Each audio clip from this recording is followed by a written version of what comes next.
Ladies and gentlemen, the story is told of a car that broke down in the Sahara Desert.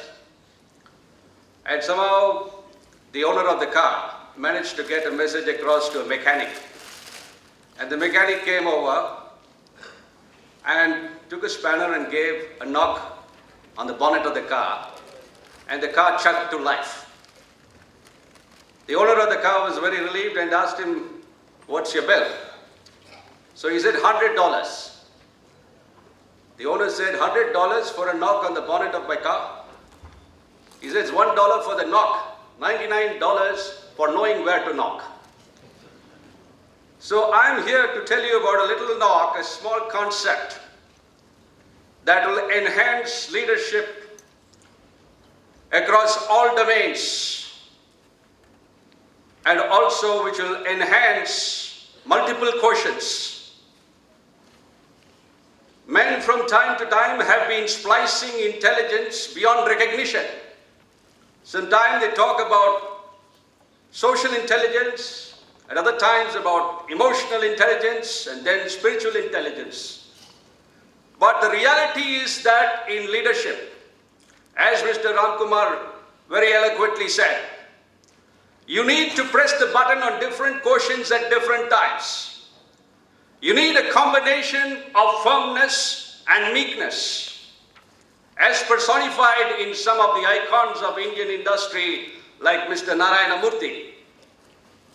And in political leadership also in the person of the father of our nation, Mohandas Karamchand Gandhi. And so this whole concept was born in my mind over the last 34 years. As I said, how do I enhance my emotional, creative, intellectual muscle on an ongoing basis continually on a 24/7 basis? I can do that only if I find a simple holistic key to the mind. As part of that process, I discovered in the year 1981 these three monosyllables, "be at it." And it took me 13 years of meditating on "be at it" to evolve the other side of the coin, which is "beat it." Be at it, beat it, just 5 words. But this is the essence of all thought. It's the first time in the history of thought that both the positive and not just the negative, but the negative is put together in a holistic sense. And if you clue into these two tools, any individual would be able to enhance multiple quotients.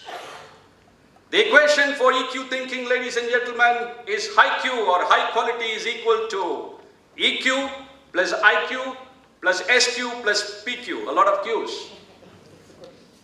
But IQ, what does IQ stand for?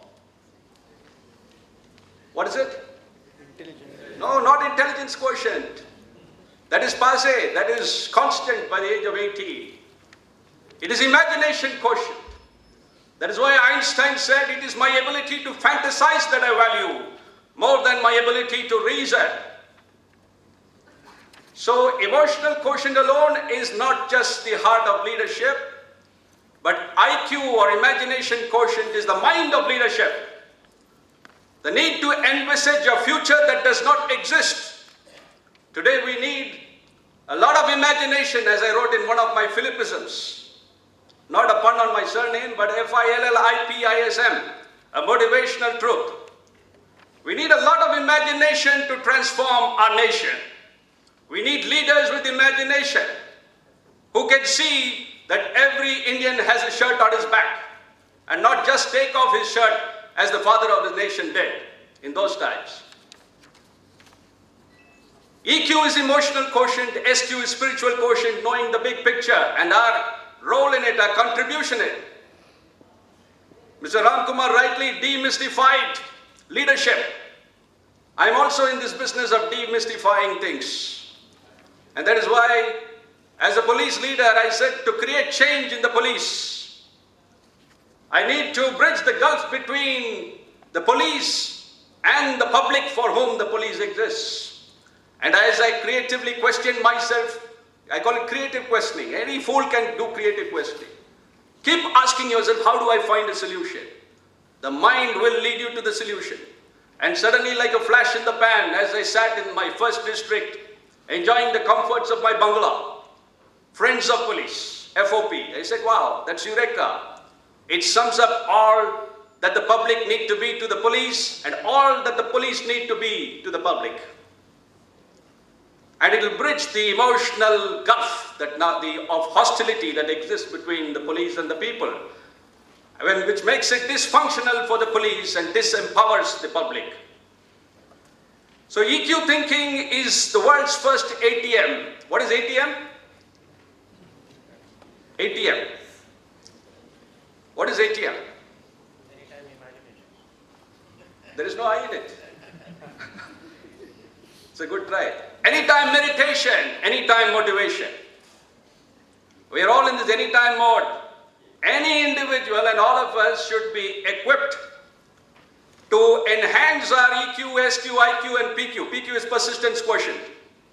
Be at it to beat it is the formula for persistence used by Thomas Alva Edison as well as any policeman who's trying to break a case. The need to persist till you have a breakthrough. Thomas Alva Edison did 10,000 experiments how to discover electricity.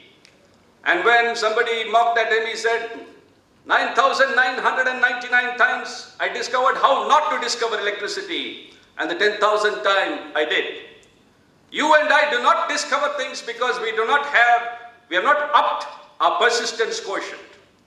The moment we keep trying, we will have a breakthrough. And imagine empowering 1 billion Indians. What would happen? And you need a simple knock, like that knock on the bonnet. Not something very complex, not something very abstruse. And that is why, as Mr. Ramkumar said, there is very little difference between people. And that is said by W. Clement Stone, a great trainer and CEO of an insurance company.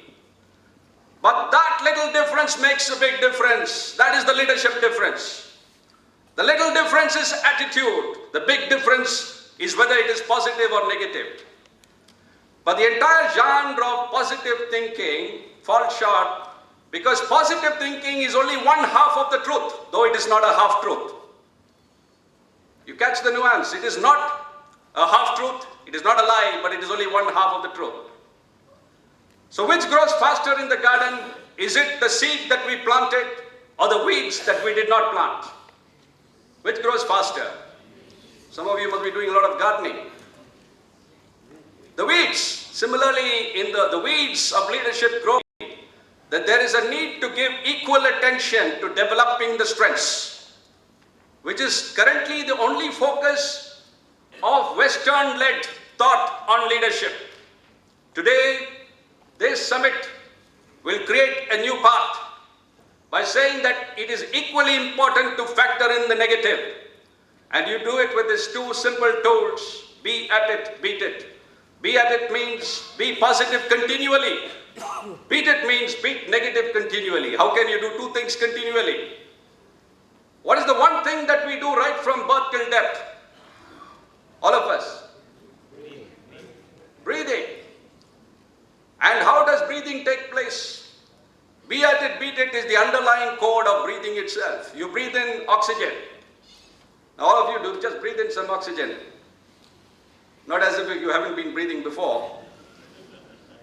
You've done. Now, is it positive or negative? Is the feeling positive or negative? It is positive. Now you breathe out carbon dioxide. Is it positive or negative? You're right. Most audiences say that it is negative because of the negative conditioning. But it is actually negative, which is positive. So you're putting together two complementary but seemingly opposite processes. And that is why EQ thinking leads to greater creativity. As Mr. Ashish said, there is a need for holistic thinking for sustainable development. Holistic thinking means you need to work both on your strengths and your weaknesses. Unfortunately, backed by a lot of research, Gallup research, Marcus Buckingham says You just need to focus on 6 signature strengths. And that is why what will happen is the leader goes to a certain level and he gets a bigger and bigger audience for his weakness eventually. Beyond the myths of leadership, people would see through. Even today, new research throws up the clay feet of some of our greatest leaders of humanity. So the attitudinal training is, a lot of it is talked about. Stephen Covey says, I've surveyed the entire literature on emotional intelligence. But I noticed that there is very little to show how you can enhance EQ. Billions of dollars have been spent by American corporations to improve EQ. They have not found a single holistic tool to enhance it. It's all a lot of groping in the darkness, but EQ thinking coincidentally was discovered by me in toto in the year 1994, the year the book Emotional Intelligence made publishing history. And thereafter I did research with my trainees in the police training college with a psychotherapist of 22 years clinical experience, validating it with a visual analog instrument.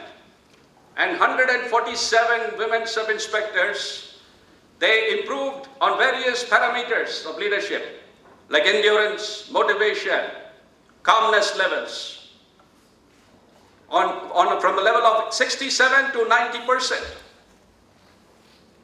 So the entire environment anyone works in the last 3,000 years, as mentioned by Mr. Ram Kumar, is actually negative. You will see that the environment is like an onion. Beneath each layer of the onion, you will find negativity seeping in into feelings, which is emotional level, into thoughts and attitudes, and affecting and corroding values. So values are basically the oxygen of the human mind and leadership. So this process, because it imitates human respiration, you can continually breathe in the positive and breathe out the negative. And you will be enabled to overcome the external pressures, to compromise, to find shortcuts. Because the subconscious mind works on a binary process of yes and no. Your yeses translate into your strengths, your no's translate into your weaknesses. And therefore, as you practice this process, it's a binary process, so anything binary can be practiced visually, auditorily, kinesthetically. I can practice it walking. As I take my right leg every morning, I go for a half-an-hour walk. Right leg be strong, left leg beat weakness. Right leg be calm, left leg beat anger. And these simple messages penetrates the subconscious. And even while you're sleeping, produces the strength from within your ATM. Not from outside you, but from within you. The self becomes the guru. You don't have to mystify or build myths on other leaders. Self-leadership first, before you can lead anybody else. And this whole process, while I was doing a course on globalization and leadership at the London School of Economics in the year 1997, this came to me intuitively. Now, as you practice this process, this binary process, it spurs creativity. And therefore, you get new ideas. You become an ideator. A leader is an ideator. And the whole thing is that it's based on the principle that a city whose leaders have no vision will perish. A nation whose leaders have no vision will decline. Civilizations have declined in that way. But you go one level below, that is value, an obsession with a value.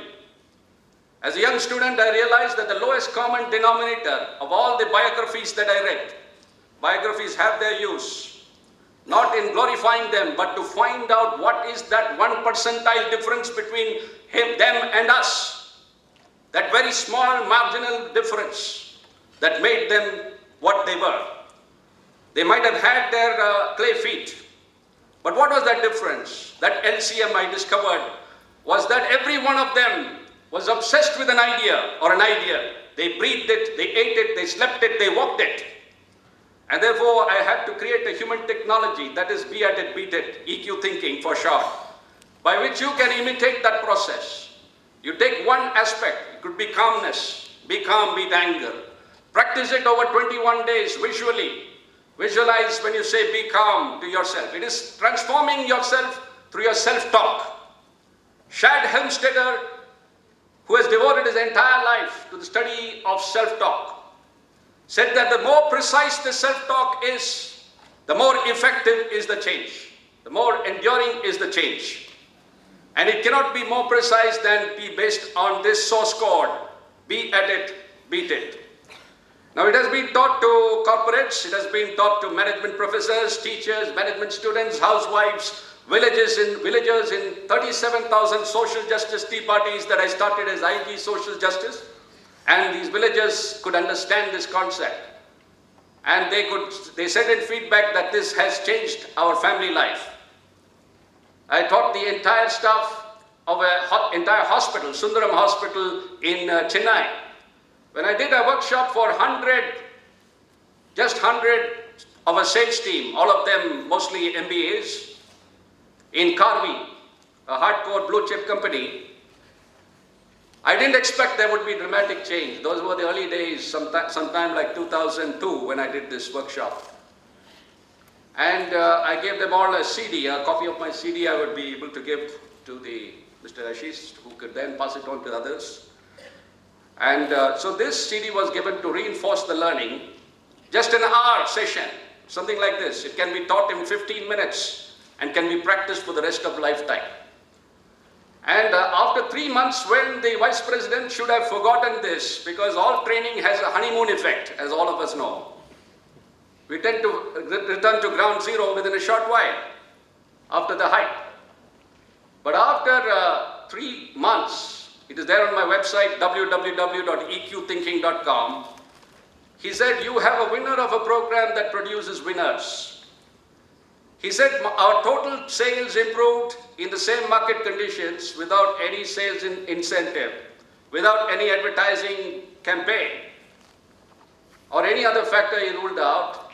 Our sales improved from 4 crores to 32 crores, a percentile improvement of 800%. I said, how did it happen? I was surprised by the results, but it proves what Daniel Goleman said, that the holy grail is EQ for productivity and profitability. If you improve EQ, you'll have better results in productivity and profitability. And in personal life also, it will reduce the leakages. Yesterday, I was shocked to hear that the daughter of an IPS officer has committed suicide. Such a huge loss to the family and such a pall it casts upon society. So EQ is a life-saving formula. It needs to be taught to the billion people. And then it will transform our nation into truly EQ power. Every Indian will be a leader. So you will be able to obsess with a value, breathe it, eat it, walk it, sleep it. So the methods are 5, contained in the acronym or acrostic vacuum, VAKUM, visualize. Second, auditory. 60% of you are auditory learners, so you would enjoy the auditory method. Instead of a negative self-talk which happens in us at the rate of some 80 words per minute, you replace it with a wholly positive plus and minus self-talk. It will improve your physical health. You know, I was a wreck of a man as I recovered from the assassination. I still have 100 steel pellets embedded in different parts of my body and bone. But by this process, I was able to overcome the post-traumatic stress disorders, the huge trauma, the mental trauma, as well as the physical problems. So in a continual basis, you know, infinitesimal change happening over a lifetime will produce infinite change.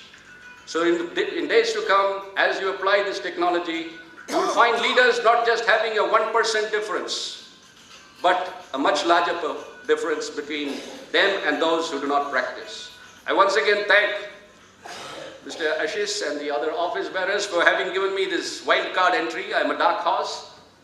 As a substitute batsman, I'm not expected to hit sixes, but I thank you for your patience. And if you have more questions, there's not enough time to handle all aspects of it, but this is enough to understand, to apply immediately.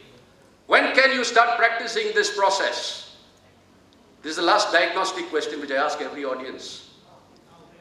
Right now, that's what. At the moment you learn it, you practice it. And till when can you practice it? Till death, till your last breath. A lifelong learning, unlearning process. A lifelong conditioning, deconditioning process. This has in turn led me to a new global discipline, which is Management version 2.0. Exenomics, E-X-C-E-N-O-M-I-C-S. You continually obsess with excellence, automatically the nomics, your profitability of your individual status, your family, your company, your nation will improve. Instead of pursuing profits, and which has led to this log jam around the world. You can read about that on a open source intelligence management innovation exchange mix, in which this idea is consistently figured as one of the top 10 ideas out of thousands of ideas posted by CEOs around the world. So once again, thank you, ladies and gentlemen, for your patient hearing. I hope that you have been able to grasp the essence of the concept and apply it and teach it to large numbers of people. Thank you.